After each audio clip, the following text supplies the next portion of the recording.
if we buy and cook and eat and serve food that is ethically grown, not only are we nourishing ourselves, but we are digesting the values of it.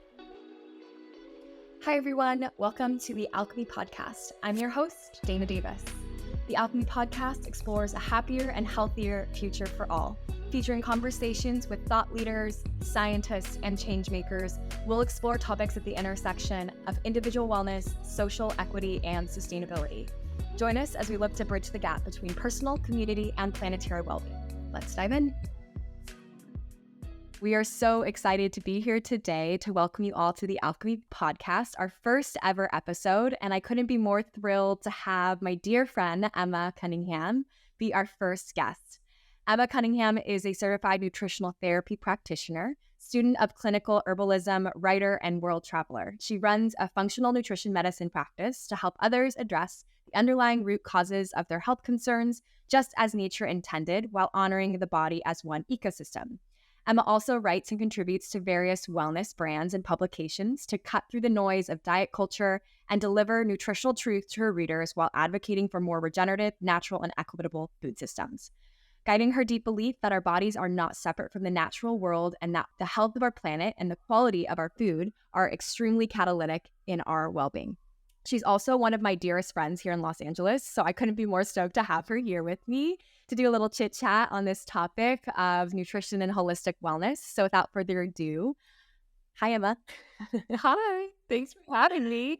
I'm so excited that you're here. It just feels so authentic, especially given that I think just our worlds continue to align in parallel. Right. And it's so fun to have you be a part of this passion project of bringing all of these favorite topics together. Totally. And I feel like we're always chatting about this stuff naturally, just over a glass of wine or after yoga. So Love it. Well, even though I know you very well, could you start off by telling us a little bit about yourself and how your path really led you to nutrition and holistic wellness? Yeah, this is actually a fun one to answer because it hasn't really been to the last few years that I've reflected on past seasons of my life where I've really been able to say, oh, wow, this makes so much sense. It's all come full circle. I grew up in the suburbs of Chicago in a very health-centric home. My mother is a nurse, and she really assured that there was home-cooked meals on the table every night. And she packed mine and my siblings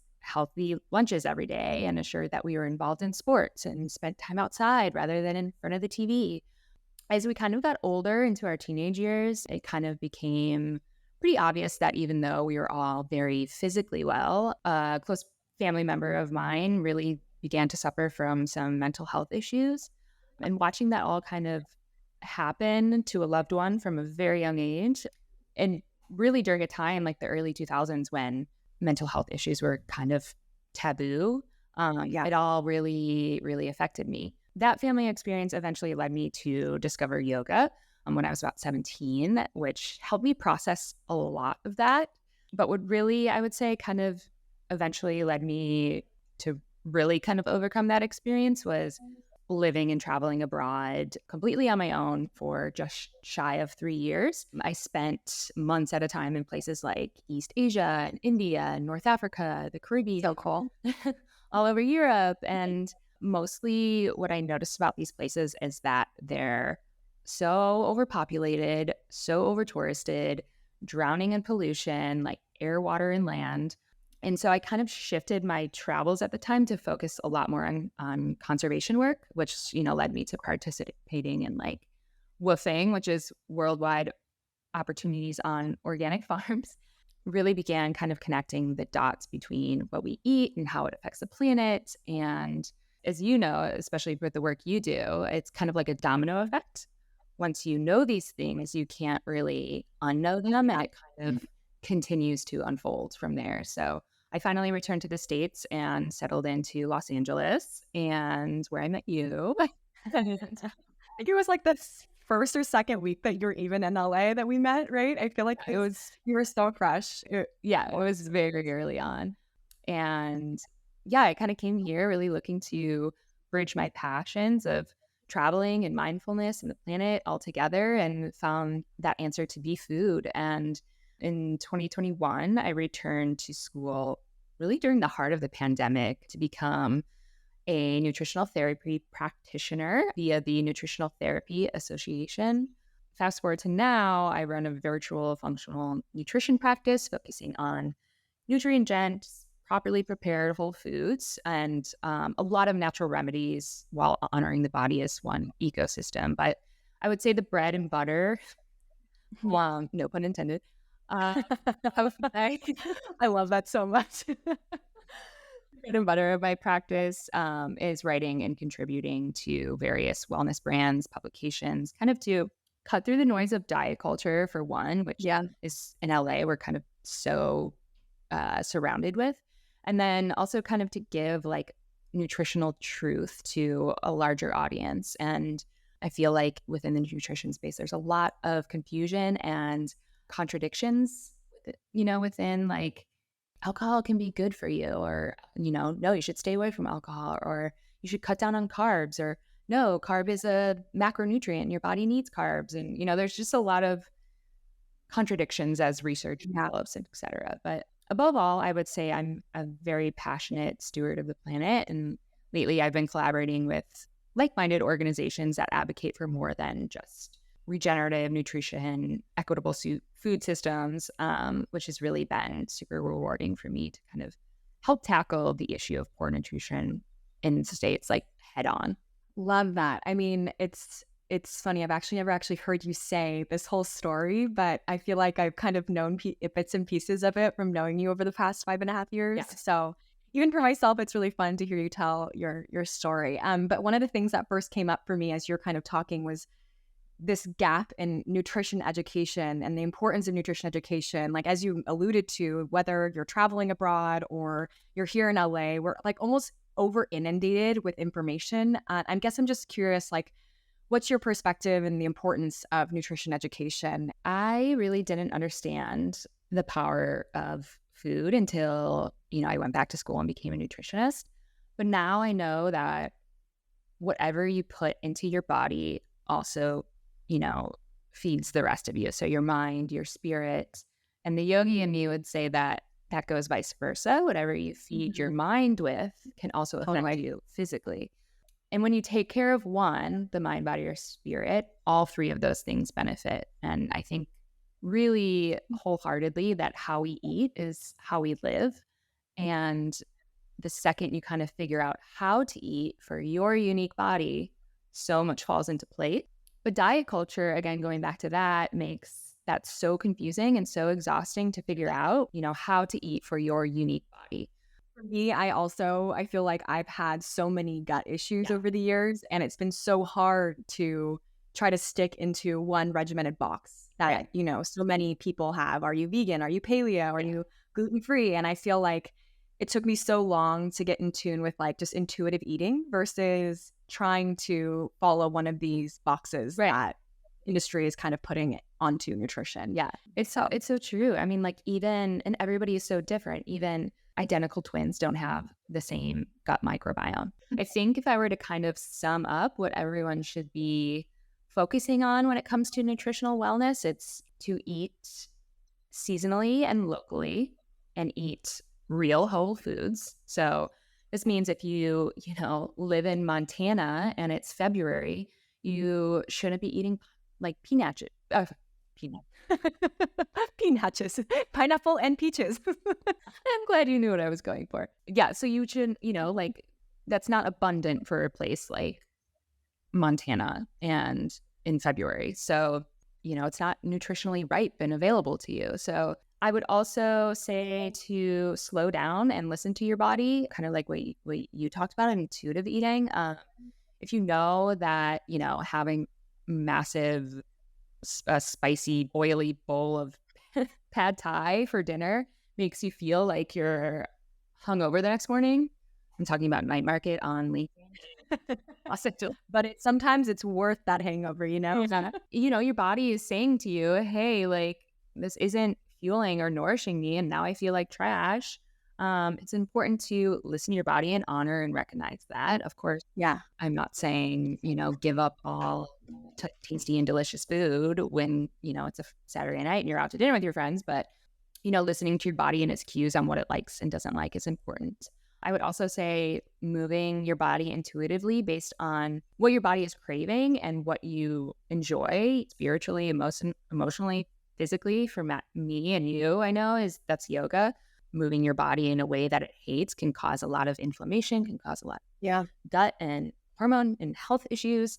And then finally, I would say get into nature as much as possible. And, humans are not meant to be inside in front of a man-made screen every single day. And to me, those are kind of like 4 rules of thumb to abide by. And, notice how nothing I said was, you should be following a paleo diet. You should be cutting dairy. You should, getting your 10,000 steps in a day. When I went back to school for nutrition, it was really a matter of unlearning rather than learning kind of what that diet culture and stigma is around nutritional wellness. So yeah, no, I mean, there's so many questions that I have. I mean, like one of the things that you just ended on though was nature. I think we tend to forget that so much, how our food systems are so deeply connected with the natural cycles of nature. And you kind of spoke to that a little bit with the locality and seasonality. Yeah.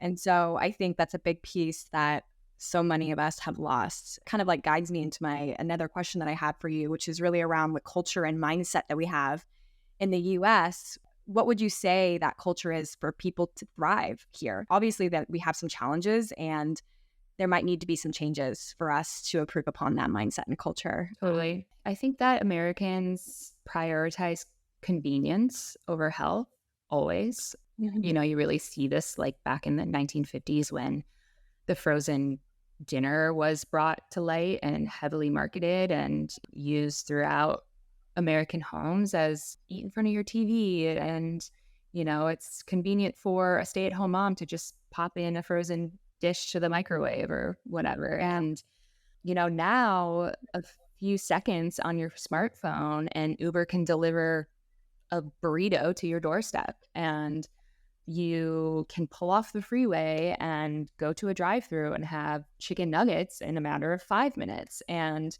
yeah, every supermarket in this country has, like a grab and go section of like something you can eat in your car or on the subway or while you're on the go to work or wherever you may be going. And it's all wrapped in like a convenient material, plastic, that is leaching whatever the contents of the packaging are and contributing to pollution into our food. And I often wonder like what we're doing with all this extra time that is created when things are so convenient. Mm-hmm. What are we making room for? And well, that's such a good question. Like, right. On average, like what are people using that time for? Yeah. Now that we have all this extra time. Right. And in America, I always think like work, they eat on their way to work or eat in the car while they're waiting for their kids to be done with soccer practice. Like the intention has shifted so much. Yeah. And I think that for many Americans, cooking is a chore, but yeah, I believe cooking is such a human experience. And, during my travels, I learned that quite a bit. You can engage with your food when you're cooking. You can taste it, you can adjust it, and you can learn through your senses as you go. And it's a really rewarding experience, especially when you get to share meals with others. And I think Americans have kind of lost sense to good things taking time and effort. I've traveled a lot, and I know you have too, to a lot of the blue zones around the world for kind of inspiration, so to speak. For those who are kind of, I guess, unfamiliar with the blue zones, there are these areas in Japan, Greece, Italy, Costa Rica, California, yeah, that's 5, that are kind of following this formula, so to speak, that is producing the longest living people on the planet. And they're not even trying to, keep up with this formula. They just kind of like do it. And they're all like vibrant, active, happy with their lives. And that's because they focus on making movement like a natural part of their day. They're not sitting at a desk all day long. They have a sense of purpose. They drink alcohol in moderation. They eat largely a plant-based diet.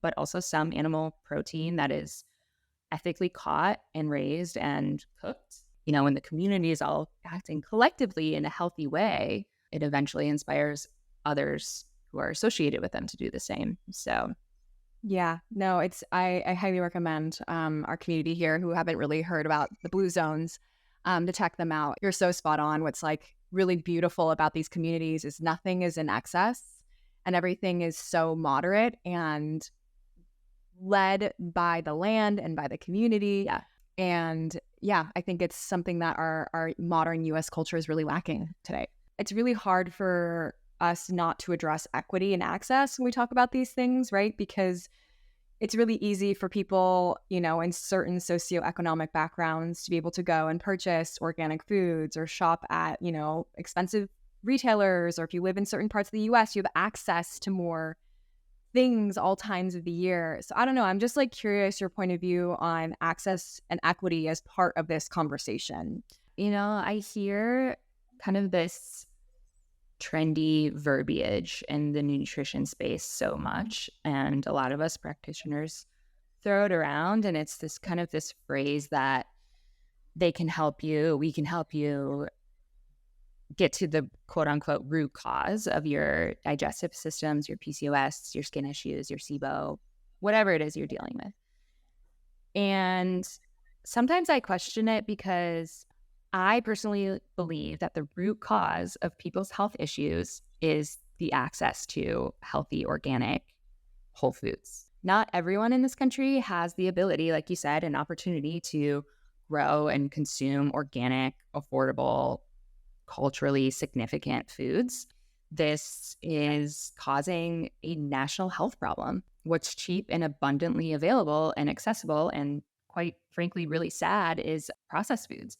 Yeah. And they are loaded with artificial sugars and seed oils and have zero nutritional value for your body. And again, that's a massive issue. It's not just processed foods that are lacking nutritional value. Slowly but surely, it's starting to be whole foods grown in the ground and the animals that graze those lands. And that's due to climate change affecting the soil health. Regenerative agriculture, in my opinion, is one of the most powerful tools in the fight against climate change. And obviously for the climate and the effects of global warming that we're all experiencing, but also for the health of people. Those practices used in regenerative farming have been proven like over and over and over to reduce CO2 emissions. And Yeah. basically what it does when you implement those practices, it kind of increases the organic matter for healthier soil that's full of like this beneficial biology that will grow the plant or the crop or whatever it may be to be more nutrient abundant. And, the more that we spray our foods with pesticides and herbicides and synthetics that cause cancer and also pollute the air we're all breathing in, we're just kind of deteriorating our health more and more. As the decades pass, there's still no legislation in place about it. There was recently, I don't want to call it a scandal, but it felt like at the time, the FDA just approved lab-grown meat to be produced. Obviously, if the FDA is touching it, they're deeming it as safe.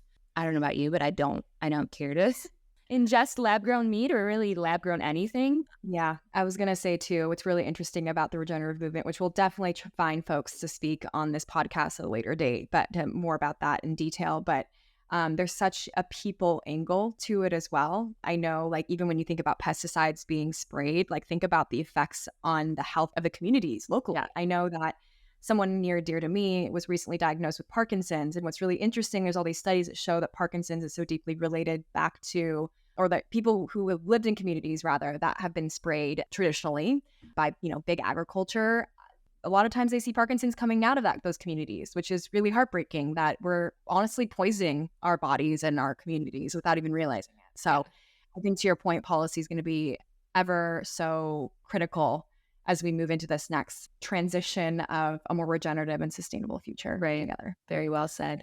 I feel like this is such a perfect time to kind of transition to this like final couple thoughts together in light of what we are all about here at Alchemie. How do you see food bridging the gap between personal, community and planetary well-being? Yeah, I think, especially in America, we think of ourselves as individuals. We act on our desires and our impulses, and somewhat they're all powered by our unique wills, but we're all connected and everything's connected. And when it comes to food, people who grow the food are connected to the people who pick the food, and they're connected to the people who transport to the food, and they're connected to people who sell the food, and the people that buy the food and cook the food, and everybody eats the food. We all need to eat. And so I think once we understand that system and how it kind of interconnects us, to one another and to nature, a certain power, for lack of a better term, is unleashed in us that naturally kind of leads us to take responsibility for our health and our lives and the world we live in. And I think when you are living a very healthy lifestyle and, you're getting your 8 hours of sleep and you're nourishing yourself well and you're getting your exercise, you feel healthy enough to take action. It all comes full circle and it's all connected. Wow. Couldn't have said it any better, Emma. That was great. Yeah. I think for me, food was such a great entry point for understanding the intersectionality between all of these things. Like personally, having learned and studied in college a bit about food and diet and exercise, one of the courses we took. And then I also at the same time was taking a course that was specifically around the effects of cows were on climate change. And then also reading Omnivore's Dilemma by Michael Pollan, which is really talking about our food systems and how we are as omnivores and what we eat and consume, all the things we talked about today. So I hope that this conversation has been really helpful to our new community here as we start to enter into some of these topics further. We're going to ask this question every podcast to help listeners kind of wrap up and take some learnings off of this forum with them into their life. But how do you think our community can better integrate this topic into their everyday? Totally. Shop at the farmer's market. And it sounds so basic, but I honestly, every time I go, I keep discovering more and more reasons to continue shopping at the farmer's market. And I think when you buy from the farmer's market, you taste what food should taste like. The food is often ripened fully in the fields and then picked and brought directly to you. So there's no long distance shipping, no gassing to stimulate the ripen process, which they do that at a place like a Whole Foods or a Trader Joe's. And it's not sitting in storage for weeks at a time. And, this is when you go to the farmer's market, the food that you're seeing there is as fresh as it gets. It's fresh from the farm. There's no middleman before it gets to you. And, that matters from a nutritional standpoint. Number two, I would say the food you buy at a farmer's market is seasonal. So this kind of goes back to what we were saying, people in Montana shouldn't be eating peaches and pineapples. When you buy from the farmer's market, it is fresh and delicious and it reflects the truest flavors because it's in season. And I also think that shopping at a farmer's market helps you kind of connect to the cycles of nature, so to speak. When I go all year round, I stop seeing things that I saw previous months and new things are abundant that time of year. And it's really a seasonal thing, which I think is super beautiful. So beautiful when you go there and you have a list and you realize that half of your list isn't in season.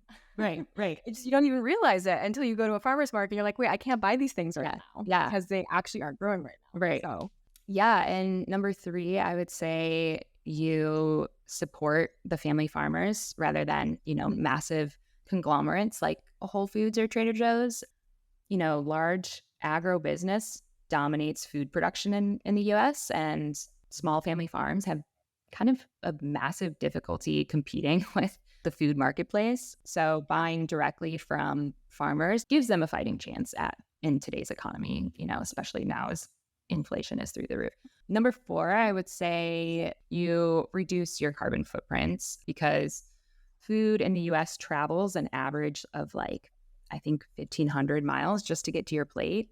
And insane. So all of this shipping, usually in, large amounts, uses our natural resources, especially fossil, it contributes to fossil fuel pollution and creates trash with all the extra plastic packaging.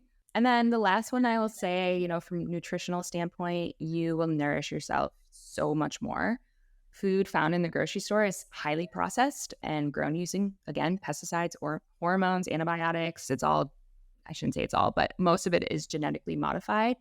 And some of it even has like it has to be like waxed and gassed during transit to get to you, which I don't even know what that means, but that sounds crazy. Yeah, right. Like they'll wax up like the apples a little more to make them like look more shiny. Many farmers, at the farmers market go to great lengths to grow the most nutritional produce possible. And, they're using sustainable techniques and picking produce right before the market.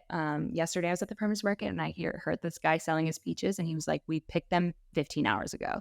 Oh my gosh, amazing. Yeah. But overall, if I could leave everybody who's listening to this with a piece of advice, I believe that if we buy and cook and eat and serve food that is ethically grown, not only are we nourishing ourselves, but we are digesting the values of it. And they're values that kind of guide us to create ecological lives and ultimately be stewards of the planet. And there's value in that. There's purpose in that. Keep it simple. There's beauty and simplicity, and overeating and overconsuming and overexercising and overthinking, overworking, all the things that you can just exhaust yourself with. At the end of the day, it's probably unnecessary, and your health and the planet deserve a lot better. So keep it simple with what's on your plate, with, what's in your medicine cabinet and what's in your pantry, etc. 9 times out of 10, that's more than enough. Oh, thank you, Emma, so much. I feel like this is such a perfect way to jump into this new season, this new community, and I couldn't have asked for a better person to just jumpstart it with. You're making me blush. Thanks for coming. Yeah, no, honestly, I loved talking with you, and I hope our community here also enjoyed it as well. Yeah, I'm looking forward to what's next for Alchemie. Excited to be a part of it. Thanks for listening to the Alchemie Podcast. If you enjoyed our conversation today, you can find more about the speaker in our show notes below. In order to build a global community committed to well-being for all, we need your help. So please rate and subscribe to wherever you're listening from. Finally, we could not do this without the help of our amazing team. A huge thank you and shout out to Lindsay Todd, our producer. All right, y'all, have a lovely, lovely day.